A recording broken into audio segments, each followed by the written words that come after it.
The idea for today is basically to give you a quick overview of one of the main challenges that real estate, particularly in superstar cities, is facing nowadays. So I will give that kind of more theory part. There are a lot of topics that you, if you decide to study our master, you will be working on. And then Matthew will give you an overview of the program itself, talking about who is delivering the modules and what our graduates do once they finish. Okay. Okay, so let's start with the first part. So superstar cities, and when I say superstar cities, I mean global capitals, particularly in the West, as New York, London, San Francisco, Los Angeles, Paris.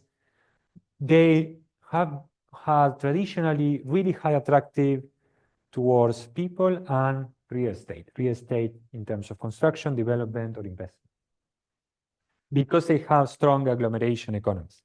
Agglomeration economies is a term that basically refers to the positive effects that being close to each other has. And this can be in people, in industry, in many areas. But what we know is that, for example, for certain type of industries, being close to each other generates some positive effects, and this can reinforce and bring more industries, more people close, more productivity, better performance, more industries, and so on.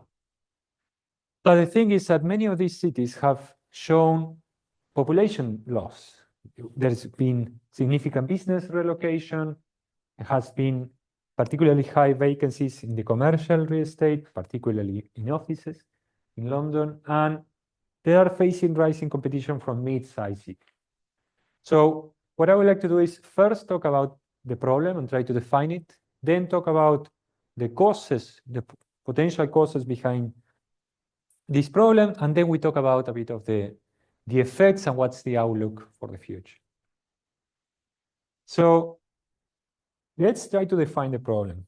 We know that in the US, and this was shown by the latest census, that we have the superstar cities losing population of around 0.16 percentage points over the last period, while smaller metropolitan areas, they grew.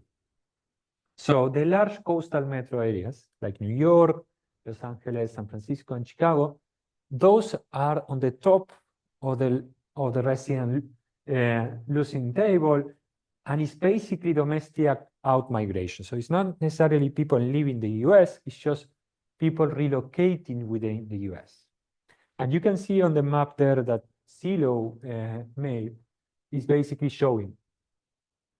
In yellow, it shows the cities in which people fled, and in white, you can see the cities in which people tend to vote. So you can see that those that lost the most are Dallas, San Diego, Chicago, Detroit, New York, Boston. So big metropolitan areas with traditionally a lot of attractiveness, but that they are losing it in favor of mid-sized cities like Indianapolis, Charlotte, Raleigh, and Orlando. Okay, so this is kind of stylized fact number one. Is it happening the same in Europe? Well, not so much. There are more subtle patterns. So we don't have a super clear big city exodus, especially after COVID, but there are other trends that kind of point in a similar direction. So EU population is the population change is being dominated by migration rather than the natural increase in births. And many Western European metropolitan areas, they are showing slower growth and a stronger suburban expansion. So it's not itself that the whole city is losing population. It's more like there seems to be relocation from the city centers towards suburban areas. But again, studying this is a bit tricky because at the European level, statistics are reported at a regional level, which doesn't really allow for this kind of very in-depth analysis as we can do in the US. How does it look, for example, or what are one of the clearest consequences of this for the case of London? Well, one of them is that London is losing a lot of its family. So the birth rate is plummeting in London. They have fallen 20% between 2012 and 2023. The primary school roles are also falling since 2016, and is leading to widespread closures of schools and primaries. Also, and the reasons behind it, and this is where we start talking about what could be behind, people tend to cite housing affordability as the main reason, so that people cannot afford housing, family size units being scarce as well, so that there is not a supply of family size units. So we're talking about 2+ bedrooms, enough for what the demand is there. And inner London is decreasing significantly, while outer London is experiencing growth. What are the impacts then so we try to define the problem. Now let's briefly talk a bit about some of the consequences. So what is happening, or what are the consequences of this on residential real estate market?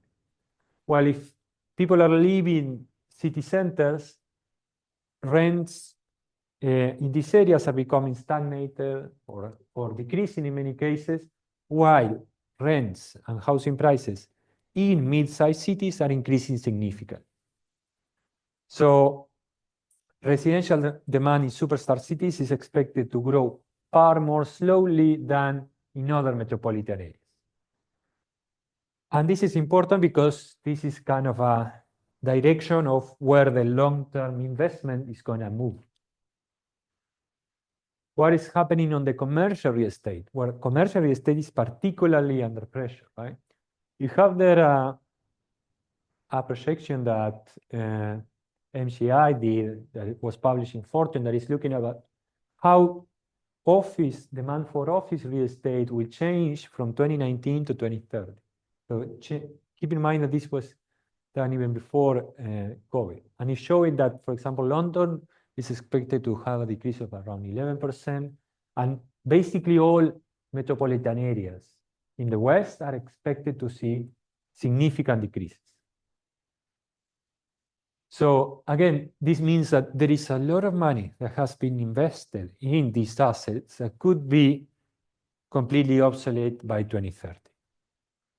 And even after COVID, urban retail foot traffic still remains low. So you can talk to anyone working on commercial real estate on the retail sector, and they will tell you that they still haven't recovered from the impact of the pandemic. So what could be the reasons behind this? Well, a clear one, or at least the one that is more closely related to what is happening around office sector, is remote and hybrid work, right? So remote work seems to have been a kind of a structural shock into the economy. Work from home has stabilized around 1 day a week for college-educated workers, higher in Western countries. And for example, in the US, in 2024, around more than 1 in every 5 workers was working from home, at least on a day, on a typical week. And therefore, this is changing quite significantly the way in which households used to think about their location, right? So households used to think, okay, if I want a good wage, then I need to live in one of these big cities that pay a lot of money, but then I also need to pay a lot in housing. What work from home does is I could access superstar level city wages while living in a much more affordable city, which of course kind of brings down the attractiveness of these big cities. And talking about these high-paying jobs, there is quite a bit of evidence pointing that the location of these high-paying jobs, which used to be really, really concentrated in these superstar cities, is starting to change. So when we look at the US, for example, we have that high-wage US metro areas, they are now contributing less than 50% of the job growth. So it's not the big metropolitan areas, the ones that are driving the increase in jobs in the US. It's the mid-size. Tech employment, for example, that used to be really concentrated on a few cities, is now moving into locations like Texas, the Southeast, and the Mountain West. Texas, in particular, is quite a big example of attracting new jobs and new headquarters. So you have there that 25 or 62 relocations of headquarters. Sorry, that Texas is leading the headquarters relocation, and many of them are coming from California, so from San Francisco and Los Angeles. So the workforce in Dallas-Fort Worth, for example, grew 16%, and now is becoming one of the largest metropolitan areas. Why is this happening? Well, companies tend to mention, for example, taxes, lower cost, and talent availability. So there is the part that these cities are becoming more attractive and attracting more people, but they offer lower cost for the company. And so for the company, if they want to hire an office building, but also if they pay less taxes, but also their workers are happier to live there because they can still earn a good wage, but do not pay the excessive housing costs as in New York. So what are the causes behind this apparent decline in these superstar cities? Well, a key one is housing affordability. Housing affordability in the residential sector is pushing people away, right? So housing costs in superstar cities, they have risen faster than the wages. So what it means is that every year you need to make a stronger effort in order to pay for your housing costs. So, for example, in London, rents are 40% higher than Bristol, and the overall housing cost or living costs are around 30% higher. So if you're thinking about whether to live, for example, in London and Bristol, you know already that housing costs in London are going to be much more expensive. The question then that you need to make is, can I get a similar wage as I would get in London? Can I get it in Bristol? Well, that's whether you see where it offsets or not. And the thing is that it used to be quite clear that it was always going to be beneficial, at least if you were college graduated, to live in London and pay higher housing costs because you were going to be able to have a higher wage that would be high enough to offset these higher costs. Okay, so yes, you would be paying more in housing, but as you were earning much more, actually you would end up being better off, right? And this kind of trade-off, this clear winning side for London is not so clear anymore. And the thing is that, or at least it's really clear for the top earners, but not so clear for middle income, right? So middle income households are the ones that are fleeing the superstar cities, and it affects key worker services, it affects community diversity, it has massive impacts overall in society. So why are these big cities becoming so attractive? Well, first point that we mentioned is affordability, right? So these cities are offering relatively good life quality for a much lower cost, right? Economic development strategy. So these cities are not necessarily passive on this phenomenon. They are actively trying to look for and attract new talent and attract companies. So they give grants, tax credit, and incentives in order to bring these firms and skilled workers to their city. Superstar cities, they don't tend to do this because they already have, for example, what they are trying to sell. So they don't have tax breaks to college-educated workers because they already tend to naturally go there. But growing cities, for example, in the cases we were talking about Dallas, they do offer significant benefits if you move there. They are also working a lot on improving their infrastructure in transit, digital, and they include more flexible land use. So basically that they are allowing for much more construction than what the superstar cities can. So their supply elasticity is much larger. These are all concepts that we would go over much more in depth if you are in our program. And the thing is that they are also quite good at attracting the remote workers.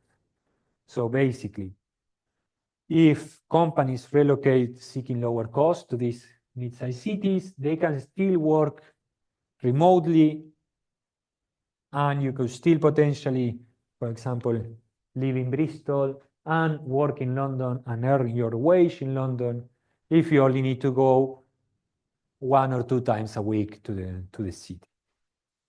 So what basically happens is that this person says, actually, I can earn a London salary while paying Bristol costs. And that ends up being a much more beneficial equation for households. However, the thing is that the UK and the US is not being so comparable in some sense. So for example, as we were talking, the job dispersion around the US is much more, is much larger than what it is in the UK. So you can see there, for example, on the graph, that the UK is the only G7 member in which the best jobs continues to be concentrated around London. So even in the case of France, for example, in which Paris seems to be like kind of a black hole where every high-paying job ends up, in the UK, this is not happening as strongly, but it's going in that direction, which means that London can still retain its attractiveness because it's concentrating a lot of the high-paying jobs.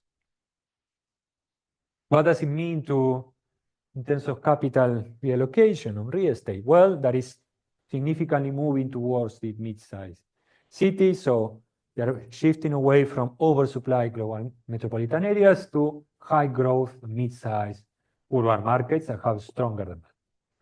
So we have the case, for example, of Belfast that I wanted to talk about. That is one of the areas in the UK that has seen the most capital investment and the most housing prices and rent growth as well. So you have, for example, you can look for Belfast Titanic Quarter that shows that the institutional interest in this kind of secondary city. So you have loft lines, which develop around over 600 build-to-rent units and affordable housing. And it's one of the largest, for example, investments in the last 20 years in Belfast, an area that traditionally received very little in terms of real estate investment. And what people there say is like, what they say is, this used to be investment that will go into a larger city in the UK, but now we are being more attractive. One of the sectors that is growing significantly, for example, is student housing. You have 6,000 units being built in 2015, and there is plenty of them more in the pipeline. What's the challenge that this brings? Well, you can see there on the graph, you have rent growth by UK cities, and you can see that Belfast is growing significantly. So in 2025, it's growing at over 8% a year. So means that there is a lot of stress on the infrastructure, transport, utilities, healthcare, and public services, because they are simply not built for that type of population, right? And this brings a lot of demand that is not being met by a supply that cannot grow as quickly as that. So there are sharp price increases in cities that used to be affordable. So again, there are several challenges that come with this kind of new attractiveness that these cities are gaining. However, so I wanted to kind of show both things, right? Mid cities are growing, superstar cities don't seem as attractive as before, but there are still some arguments that can point us that even if they are not as attractive as before, they are still really relevant, or they will remain relevant. Because these cities can benefit, superstar cities, they can benefit from agglomeration economies, global connections, and there is already a lot already invested on these cities, cultural capital that can drive growth and innovation. So London still has the most number of universities in the city. So, and this is unlikely to change in the future. And we know that universities, for example, can be a motor for growth. So there is a lot of still of a cluster or a concentration on finance, media, and creative industries, which will continue to attract professionals and continue to attract high-earning workers. But then again, policy, and this is part of also what we study in the master, is that needs to address these changing commuting patterns, the affordability problems that we were discussing, and innovation to ensure that these superstar cities, they do not only remain attractive, but also livable. So what's the future looking like? Well, it looks like we're going to see some changes on this urban centrality, that superstar cities are facing the challenges of remote work and housing affordability, but that their economic importance is unlikely to change anytime soon. Mid-sized cities, on the other hand, are likely to continue to increase their attractiveness on investment, talent, and political focus, and this will kind of change the way in which people traditionally thought about where to locate. So again, as we were saying, a future for mid-sized and super-sized cities involves inclusive, sustainable, and planning across different metropolitan areas with different characteristics, different challenges, and different outlooks. So that's all for my part. I will now do a section on the course. Okay, so my name is Matthew Pollock. I'm the Deputy Program Leader for Real Estate Economics and Investment Analysis. So what I want to do kind of for the next maybe 10, 15 minutes is to go through in a bit more detail what we do here in the course. And if you do decide to come and join us and make an application, what you might end up studying. So, go the right way. So real estate investment analysis, one of the top real estate programs in the world, and we want to be the best, as you can imagine. So the Bartlett Faculty of the Built Environment covers more than a dozen units.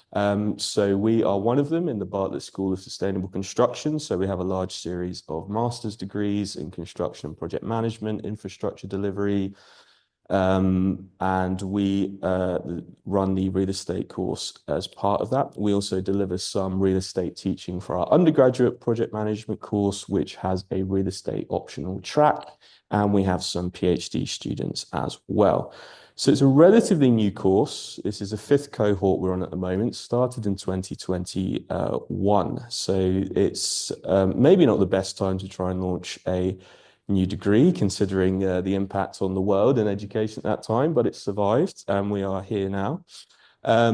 We've had about 150 graduates, so we're getting up to about 200 with this intake. So we have usually in the region of about 45 to 50 students, which is quite a nice number, because it means that we can kind of teach all in one session. There aren't kind of multiple seminar groups, but we can have very nice kind of cohesive teaching units. And that was the picture there is the current intake of students. That was the day when they came to meet us in September. And that is up at UCL Marshgate in Stratford, which is where we deliver most of the teaching for this course. Brand new teaching space that was built a couple of years ago. As you can see, very open, very modern, very airy. And that's where we deliver the teaching for the postgraduate course at the moment. We're a very diverse cohort. So at the moment, we have 55 students. We are mostly full-time. We have 2 or 3 part-time students generally who do the course over 2 years and tend to be doing it whilst they're working. We have currently 29 nationalities. As you can see, they're a very broad range of nationalities. So one of the great things, of course, about being in London is that you are in a very global city. You can come here and experience not just the program itself, but you can meet people from all kinds of backgrounds. You can live in a very global, multicultural city, and a lot of students, for them, it's also a great experience, actually, on a kind of personal and social level, to come and experience London and Europe where they may not have done before. So we're really lucky that we have such a diverse cohort. We have about 40% female students. Real estate is still not perhaps the best sector when it comes to female representation. Fortunately, that is changing in recent years, and we are very lucky that we're managing to move some way towards that, but obviously there's still a bit of work we can do there. Backgrounds are quite varied. We've had students do everything from kind of geology to theatre. At the same time, the majority of students do have usually an economics, finance, business background. We do have a decent number of architecture students, civil and structural engineering.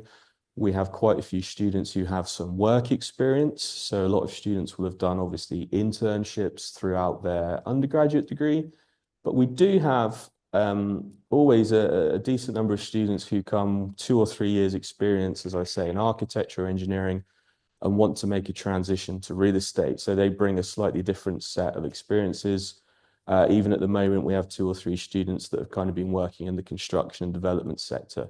So it's a really broad mix, as I say, although in saying that, probably the majority of students are coming directly from their undergraduate courses. So what's the kind of purpose of this degree? The kind of, there's what we're not trying to do necessarily is say we're teaching you the practice skills in a purely UK context to go and become a chartered surveyor or a registered valuer. Some of our students do go and do that, and they have very successful careers. We're really focused on the kind of analysis. So in other words, we're focused on making you think about real estate in a bigger context. So it's real estate economics, it's the investment analysis. So there's a lot of technical skills. So Rodrigo, for example, runs a data analysis module where there's a lot of skills revolving around kind of spatial analysis, using programming. There'll be a lot of urban economics. There'll be a lot of kind of financial and investment modeling on the kind of asset level and portfolio level. We're very focused on being a very technical and quantitative degree. So, for example, we don't teach things like law, leasing, planning like that. We're very focused effectively on the data insights and the data analytics. That may not be the aspect of real estate that everybody wishes to enter into. There are some really good other real estate courses that are more geared towards that, but that's what we're focusing on here. So we're teaching you those analytical skills, trying to give you the insights and to become an independent thinker who asks good questions. A decent number of our students do go on into kind of consultancy roles, analytical roles, where there's a lot of value placed by firms on all of that. So just to briefly go through here, so Rodrigo's already introduced himself, is the course leader and runs the data analysis module, as I say, which is very focused on teaching you those kind of programming and econometric skills. I teach on the property investment analysis and analytical property valuation courses. So as the name suggests, they're very focused on valuing individual properties, thinking about risk, funding, things like optionality and all these things that you'd bring in. And then how do you put that all together to make a kind of investment case for real estate? Nicodem here on the left runs the real estate and urban economic module. So that's a lot of stuff that Rodrigo touched upon today, agglomeration economics and all this kind of stuff, and giving you a much broader set of analytical skills that can be applied to thinking about real estate. And Elena on the right there helps deliver that module with Nico. Stani Mira on the left here leads the Affordable Housing Centre. She's been one of, if not the most high-profile researcher in affordable housing in the UK in recent years.